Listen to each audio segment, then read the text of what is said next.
ফেব্রুয়ারিতে নির্বাচন হবে বলে আবারও বলেছেন। তো এরপরেও কি আর কোনো সংশয়ের সুযোগ আছে যে ফেব্রুয়ারিতে নির্বাচন হচ্ছে? নির্বাচনটা না হওয়া পর্যন্ত সংশয় তো আছেই। কোনো কিছুই নিশ্চিত না, কোনো কিছুই অপরিহার্য না, বা কোনো কিছুই শাশ্বত না। সব কিছুরই পরিবর্তন আছে, মানুষের জীবন বলেন বা রাজনীতি বলেন, যাই বলেন। সেই জন্য অনিশ্চয়তা, শঙ্কা সবসময়ই আছে। তবে আমি মনে করছি যে অনিশ্চয়তা কেটে যাচ্ছে, দিন যত যাচ্ছে অনিশ্চয়তা কেটে যাচ্ছে। সরকারের দৃঢ়তা দেখছি, এবং রাজনৈতিক শক্তিগুলোর মধ্যে যে বিভাজন বা অনৈক্য ছিল সেই বিষয়গুলো ক্রমেই স্পষ্ট হচ্ছে, যেগুলা মানে পুরোটা সমস্ত মিন করে সবাই করছে না। এটা প্রত্যেকেই তার অধিকার প্রতিষ্ঠার জন্য যতটুকু সরকারকে চাপ দেওয়া যায়, রাজনৈতিক দল একে অপরকে চাপ দেওয়া যায়, সেই কৌশল হিসেবে এটা হচ্ছে।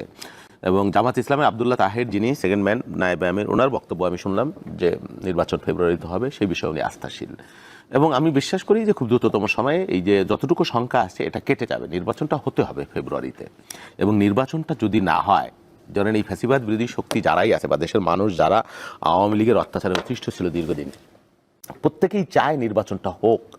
হ্যাঁ, প্রত্যেকে, শুধুমাত্র আমাদের শত্রু যারা ফ্যাসিবাদী পতিত শক্তি এবং আমাদের প্রতিবেশী যে অক্ষ শক্তি, তারাই বাংলাদেশকে অস্থিতিশীল করা, নির্বাচন ভণ্ডুল করা, ব্যর্থ রাষ্ট্র করা এবং সামাজিক, রাজনৈতিক, ধর্মীয় উন্মাদনা তৈরি করে আন্তর্জাতিক পরিমণ্ডলে একটা মেসেজ দিতে চায় বা আনস্টেবল করতে চায় বাংলাদেশকে তারা। তবে আমি বললেই নির্বাচন হয়ে যাবে বা কনফার্ম হবে সেটাও যেমন না, আবার নির্বাচন যে হবে না, সেই নির্বাচন না হলে বাংলাদেশে একটা বড় বিপদে পড়ে যাবে বলে আমরা মনে করছি। নির্বাচন হবার পরে একটা ট্রানজিশন যদি হয়, রাজনৈতিক সরকার আসলে অবশ্যই বাংলাদেশের স্থিতিশীলতা এবং বর্তমানে যে ধরনের শঙ্কা, বর্তমানে যে ধরনের অস্থিরতা, যে ধরনের ল অ্যান্ড অর্ডার যাবতীয় যা কিছু আছে, সেগুলো একটা স্থিতিশীল পর্যায়ে আসবে এটা আমরা বিশ্বাস করি। অনেক ধন্যবাদ। আবু হেনা রাজ্জাক, আপনি কি মনে করেন? ধন্যবাদ দীপ্ত টিভির দর্শক শ্রোতা এবং আমার একজন প্রিয় ভাজন বাবুল ভাই, এবং আপনাকেও শুভেচ্ছা। দেখেন, আপনি একটা গণতান্ত্রিক দেশে নির্বাচন চাইবেন, নির্বাচন হওয়া উচিত, এটাই যৌক্তিক, এখানে নিয়ে সেকেন্ড কোনো থট নাই। কিন্তু প্রশ্ন হচ্ছে আমাদের শঙ্কা কেন বা সংশয় আছে কি না।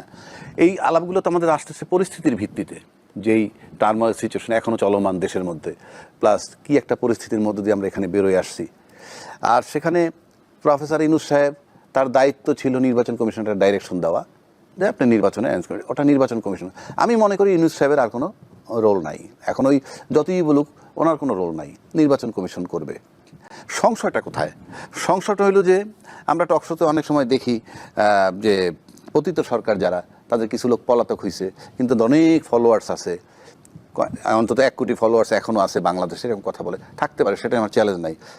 এরা যাবে কোথায়, এরকম প্রশ্ন আসে।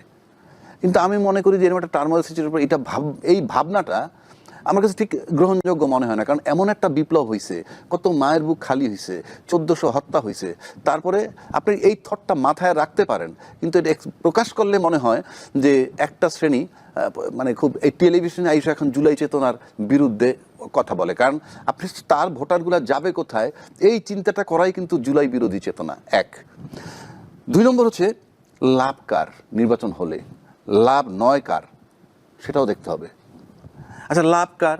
এটা ন্যাচারালি বোঝা যায় যে নির্বাচন করলে যারা বিজয়ী হবে তারা এই চিন্তা করবেই, সুতরাং লাভ তাদের আছে। পাশাপাশি ইউনূস সাহেবরে নিয়ে কিন্তু অনেক প্রবলেম আছে, ইন্টারনাল এবং এক্সটার্নাল, সুতরাং তার রিমুভালটা এখানে ইম্পর্টেন্ট। কাজে নির্বাচন হইলে ইউনূস সাহেব চলে যাবে, এতে কোনো সন্দেহ নাই। সুতরাং নির্বাচন হলে যারা ক্ষমতা আসবে, নির্বাচনটার ব্যাপারে তারা লাভের চিন্তা করবে, তাদের লাভ বেশি। আর নির্বাচন না হয়ে যদি ইউনূস সাহেব চলে যায়, মানে ইউনূস সাহেব চলে যাবে কোনো সন্দেহ নাই, তাহলে কি হবে? তাহলে কিন্তু যারা নির্বাচন হইলে পরে লাভবান হইতো, সেক্ষেত্রে তাদের জন্য একটা বিরাট লোকসান। কারণ ব্যক্তিগতভাবে আমার দেখা এক্সপেরিয়েন্স, স্টেজের ডায়লগ একটা, ইনডোরে জাস্ট রিভার্স। স্টেজে কি বলে, ব্যক্তির চেয়ে পরিবার বড়, পরিবারের চেয়ে দল বড়, দলের চেয়ে দেশ বড়। ইন্টারনালি দেশের চেয়ে দল বড়, দলের চেয়ে পরিবার বড়, পরিবারের চেয়ে ব্যক্তি বড়। এটা ইন্টারনাল, কেউ চ্যালেঞ্জ করলে করতে পারে, কারণ এটা আপনিও বুঝেন, বাবুল ভাইও বুঝে, আমিও বুঝি। এখন এই যে ফেসিবাদ বিরোধী শক্তি এখন কিন্তু ক্ষমতায় নাই, যে কথাটা বাবুল ভাই বলল যে ফেসিবাদ বিরোধী শক্তি যাতে আর না আসতে পারে সেজন্য, ফেসিবাদ বিরোধী শক্তি তো আসেই এখন ক্ষমতায়। উনি তো প্রতিটা অপারেশন পর দেখা যাচ্ছে বৃদ্ধ লোক, একটা মহিলা, একটা শিশু মারা গেছে, যেখানে র্যাপ ট্যাপ সব ঘিরে একটা নাটক চলমান ছিল। এগুলো আমাদের জন্য এই মুহূর্তে খুব খুব লাভজনক একটা ব্যাপার। ঘর থেকে একটা ছেলে বের হয়ে গেলেই ইয়াবার নামে গ্রেপ্তার হবে না, জঙ্গি নামে গ্রেপ্তার হবে, এই টেনশনগুলো আমাদের নাই। এর মানে এই না যে নির্বাচিত সরকার আসলে এটা হবে, সেটা আমি বলছি না, মানে ফেসিবাদ কথাটা আমি বললাম।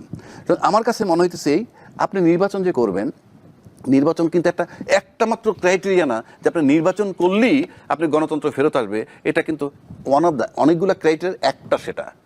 সেটা ঠিক আছে, আমার বক্তব্য হলো যে নির্বাচন এখন আমি বলি আশঙ্কা আছে, আশঙ্কা আছে, এই কারণে আমি বলছি আপনি জানেন যে একটা ট্রায়াল চলতেছে, অনেকগুলা মামলা নিয়ে ট্রায়াল চলতেছে, এবং সেখানে শুধু রাজনীতিবিদদের নাম না, অনেক হাই অফিসিয়ালদের নামও আছে।